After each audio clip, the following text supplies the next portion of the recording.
সাংবাদিক ভাই কোনো বলেন এলাকাটা। আচ্ছা বলতেছি। দর্শক আসসালামু আলাইকুম। আমাদের আউলা ঝাউলা টিভির পক্ষ থেকে আপনাদেরকে সাদর সম্ভাষণ। এবছর আমাদের এলাকার মধ্যে প্রচুর পরিমাণ পাট খেত হয়েছে। আপনারা তো দেখতেই পাই, আরে বাবা এত পিটেল খেত, আপনারা তো দেখতেই পাইতেছেন এবছর পাট খেত না, সরি এই যে সরিষা খেত হয়েছে। ও ভাই আরে আজকে পিটেন ভাই, একটু ভুল হইতেই পারে মানুষের, আপনারা বুঝেন না। আমার কি সাংবাদিক মনে হয়? এর মেয়ে আবার চালা রে। তবে সরি ভুল হয়ে গেছে।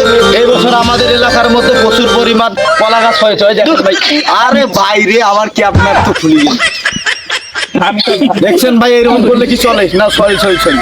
এবার আমাদের গ্রামের মধ্যে প্রচুর পরিমাণ ধান ক্ষেত হয়েছে, যেটি রংপুর বিভাগের মধ্যে লালমনিরহাট জেলা কালিউর থানার মধ্যে অবস্থিত। আপনারা দেখতেই পাইতেছেন আমাদের গ্রামটির নাম হচ্ছে জামবাড়ি ভাই। এই জন্য বলতেছি আমাদের পেজটিকে আপনারা ফলো করে রাখবেন। আবার নতুন ভিডিও পাবেন ইনশাআল্লাহ।